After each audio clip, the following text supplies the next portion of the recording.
Le Père Bastien a eu cette semaine une célébration d'obsèques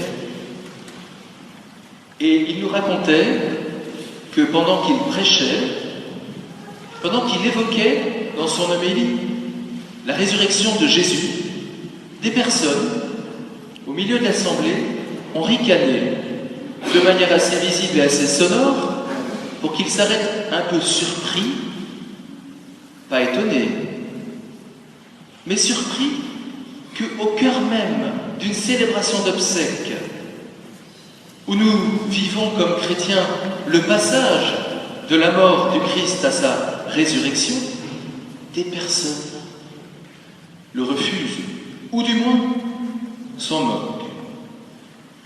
En réfléchissant sur ce moment qu'il nous racontait, j'entends cette question au fond du cœur que nous rapporte le psaume 4 que nous avons chanté.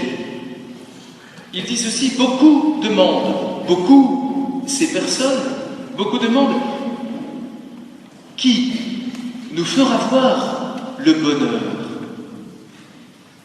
Qui nous fera voir le bonheur?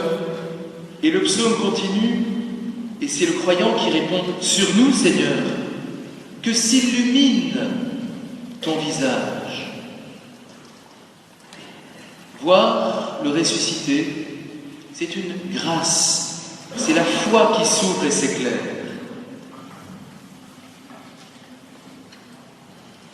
J'ai entendu un jour,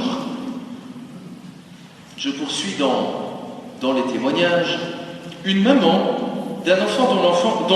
d'une maman dont l'enfant était inscrit au catéchisme, qui disait ceci, qui était dans une ancienne paroisse: pourquoi vous obstinez-vous à parler aux enfants de la résurrection? Elle disait ça aux prêtres responsables de la catéchèse. Parce que cette maman paraissait véritablement navrée que dans la tête de sa petite fille, je ne parle pas d'Amélia, bien sûr, ni de sa famille, on puisse mettre de pareilles naïvetés. Et cette maman avait dit: c'est très bien le caté, entretenez-les du Christ, tous ces exemples de bonté, le message d'amour.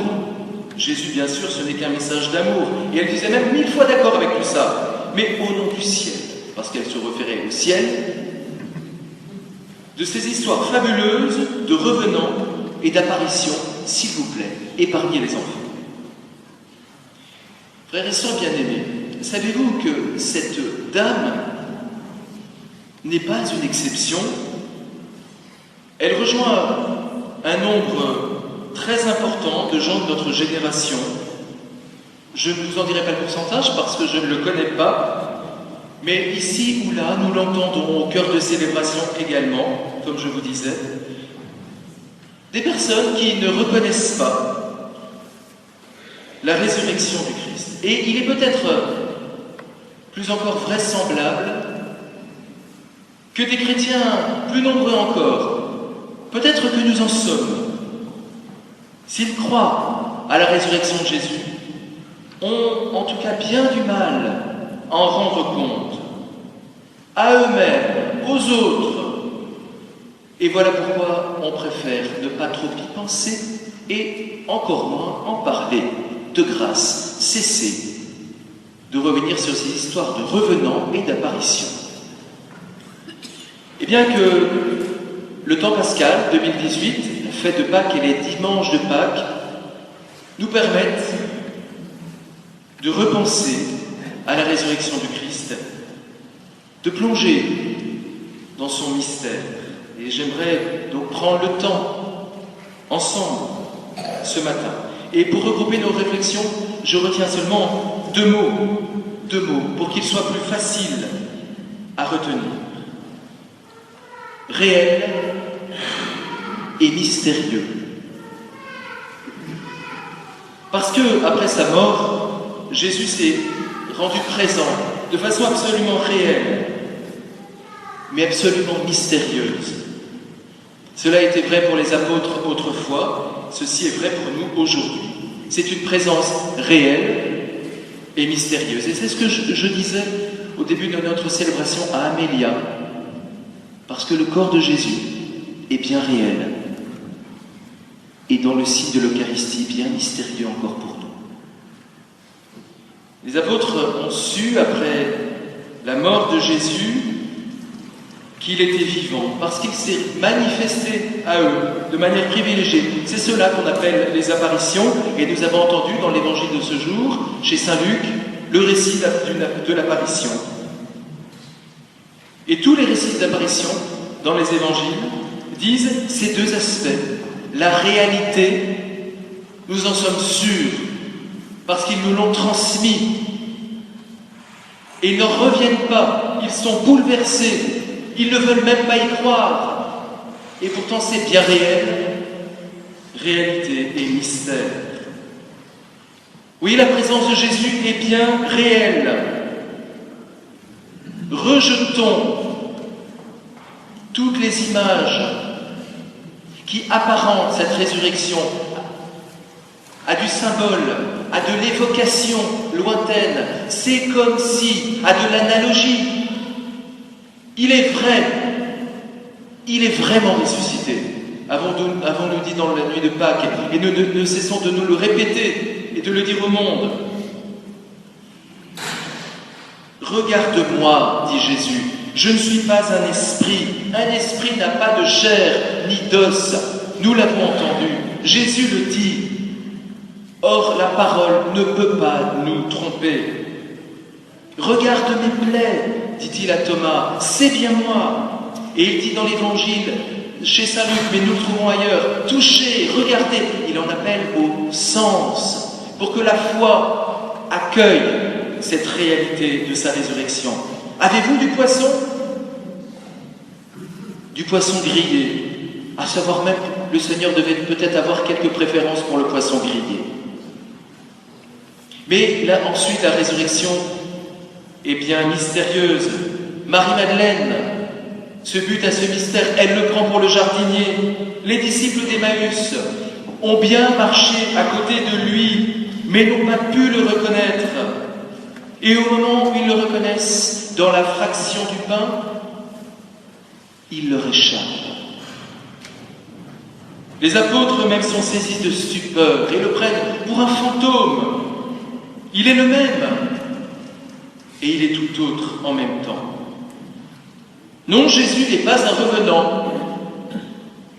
Il n'est pas un revenant parce qu'il n'est pas revenu comme avant. La résurrection de Jésus n'est pas de cette nature. Elle n'est pas un simple retour à la vie en avant. Il n'est pas la réanimation d'un cadavre, comme pour Lazare. C'est une évidence que notre foi chrétienne rejette toute idée de réincarnation. Il n'y a pas de retour en avant, il n'y a pas de retour à la vie avant, comme il n'y en aura pas après. Il y a une vie unique, la vie de Dieu. Nous ne nous donnons pas à nous-mêmes des images de cette vie. Nous n'inventons pas ce mystère de la vie par nous-mêmes. Un enfant, un jour au catéchisme, a dit ceci. C'est délicieux. Quand est-ce que Jésus est remort? On était dans le temps de Pâques. Bon, il approche. Je vous comprends bien que réel et mystérieux, il faut du temps. Quand est-ce que Jésus est remort? Eh bien non. Je ne sais pas si Amélia t'aurait posé la question comme ça. Je pense que non. Jésus n'est pas remort parce qu'il est vivant pour toujours. Et la résurrection de Jésus, je le redis, n'est pas un retour à la vie antérieure. Elle est un passage définitif de l'homme en Dieu. Et c'est pour cela que tous les premiers chrétiens s'employaient à le dire. Il a été exalté, Dieu l'a glorifié, il est assis à la droite de Dieu, il est Seigneur. Toutes ces formules que nous reprenons dans notre célébration liturgique. C'était donc la foi des apôtres, réelle et mystérieuse. Mais si c'est mystérieux pour nous, si c'est mystérieux pour eux, de quelle manière également pour nous? Savez-vous, frères et sœurs bien-aimés, qu'en cette Pâques 2018, plus de 4000, exactement 4258 adultes ont été baptisés en France, 4258 et 79 pour notre diocèse d'Aix-en-Provence et 8 parmi nous dans notre paroisse de Marty. Demandons à ces 4258 adultes de la nuit de Pâques si Jésus est vivant. Alors peut-être que les incrédules qui rient de la résurrection aussi pourraient leur dire à chacun de ces 4258 et à nos 8, à nous, qu'ils se font illusion, qu'ils prennent peut-être leur rêve pour une réalité. Et cette question est de taille, et c'est bien là le cœur de la foi chrétienne. La réponse, vous la connaissez, nous la connaissons. Le Christ nous donne des rendez-vous précis, comme il a donné à ses apôtres dans le temps de sa résurrection, et je vais juste me contenter de les énumérer pour que nous puissions encore affirmer, appuyer notre foi sur le Christ ressuscité qui nous rencontre encore aujourd'hui dans sa parole, dans la prière et les sacrements et dans la vie chrétienne. Dans sa parole, c'est le premier rendez-vous. La parole de Dieu est le lieu privilégié de la rencontre avec Jésus ressuscité. Si vous demeurez dans ma parole, vous me connaîtrez.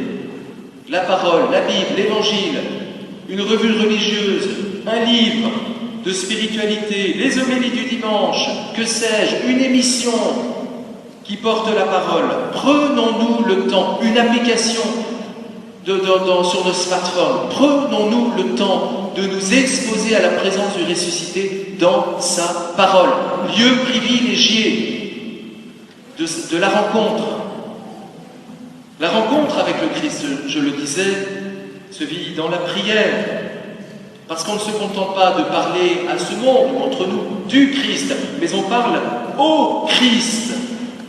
La prière fidèle, régulière, où l'on demeure dans le silence, l'oraison, et pas seulement une prière en passant, j'entre, je sors.